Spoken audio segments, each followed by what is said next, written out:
One of the biggest questions learner drivers ask is, how fast should I be driving right now?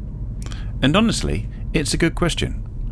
Driving too fast is dangerous, but driving too slowly can also cause problems, and it could even fail your driving test.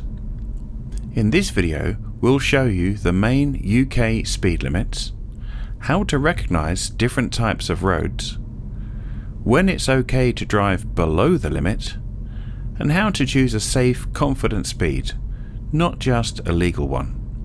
By the end, you'll feel much clearer about what speed you should be driving at. Before we start, please consider subscribing to our channel, as we have over 200 videos to help you improve your driving. It's completely free and really helps other people find us.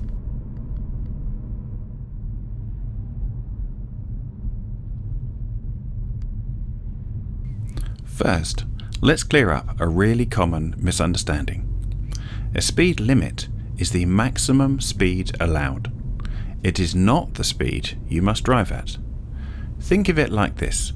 The speed limit is the fastest allowed. Your actual driving speed is a decision. You choose your speed based on traffic, weather, road layout, visibility, and your experience level, especially as a learner. So, if the speed limit is 30 miles an hour, that doesn't mean I must drive at 30 no matter what. It means I can drive up to 30 if it's safe to do so. Examiners are looking for safe judgment, not keeping up to the limit everywhere.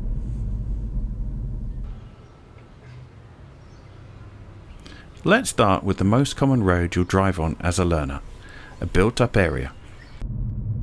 If you see street lamps close together, houses or shops, and no speed signs, you're almost certainly in the 30 miles an hour zone.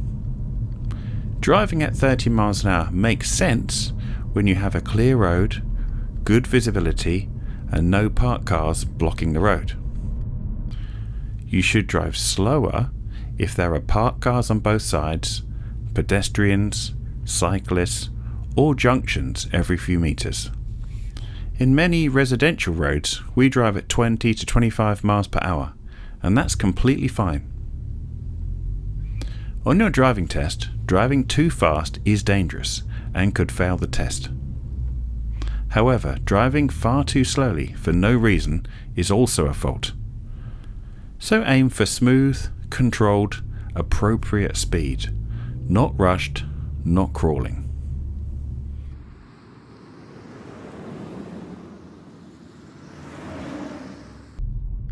You'll also see lots of 20 miles per hour zones, especially near schools, housing estates, and busy pedestrian areas. If you see a 20 sign, that speed is mandatory. And yes, examiners do expect you to stick to it. A good target speed here is 18 to 20 miles per hour. Driving at 25 in a 20 is speeding, even if others do it. Remember, other drivers breaking the law doesn't mean you should. Now let's talk about roads that confuse learners the most. If you see this sign, a white circle with a black diagonal line, that's the national speed limit. For cars, that usually means 60 miles per hour on single carriageways and 70 miles per hour on dual carriageways. But here's the key thing. 60 miles an hour does not mean you should drive at 60. Many country roads are narrow, winding, have no street lamps, hidden bends, and sometimes mud, cyclists, and tractors. On these roads, we often drive at 40 to 50 miles an hour, sometimes even less. That's not being slow, that's being sensible. Examiners want to see you can read the road. You adjust your speed early, and that you're in control, not reacting at the last minute. If you can't stop safely within the distance you can see, you're driving too fast.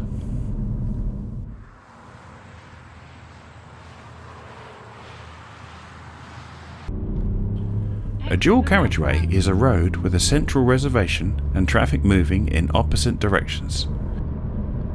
The speed limit for cars is usually 70 miles per hour unless signs say otherwise. You won't be expected to rush, but you will be expected to accelerate smoothly on the slip road and merge into traffic safely. You do not have to drive at 70 miles an hour immediately. It's okay to drive a little slower. 55 to 65 is fine. What matters more than the number is good lane discipline, good mirror checks, safe lane changes, and keeping up reasonably with traffic. If we drive too slowly for the conditions, such as 45 miles per hour in a 70 limit, that could be marked as hesitation or lack of progress. Confidence matters, but it grows with practice, so drive on dual carriageways on your lessons until you are used to the higher speeds.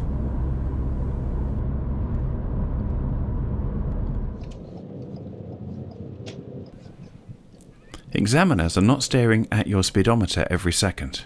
They're thinking, is this speed safe? Is it appropriate? Does the driver adjust their speed early? You can fail for speeding, not slowing for hazards, or driving far too slowly with no reason. But you won't fail for being cautious in bad conditions, slowing for poor visibility, or building speed gradually.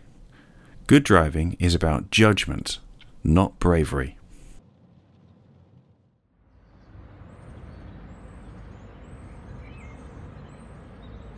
So if you remember just one thing, remember this.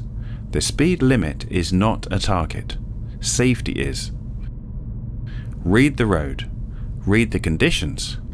Drive at a speed that feels controlled and confident. That's how you pass your test, and that's how you become a safe driver for life. If you found this helpful, take your time, practice often, and trust the process. You've got this. If you liked this video, then visit our channel as there are over 200 more tutorial videos to help you improve your driving. Please subscribe and click the bell so you are notified when we release a new video. Also, we love to read your comments, so please scroll down and let us know what you think. Thanks for watching.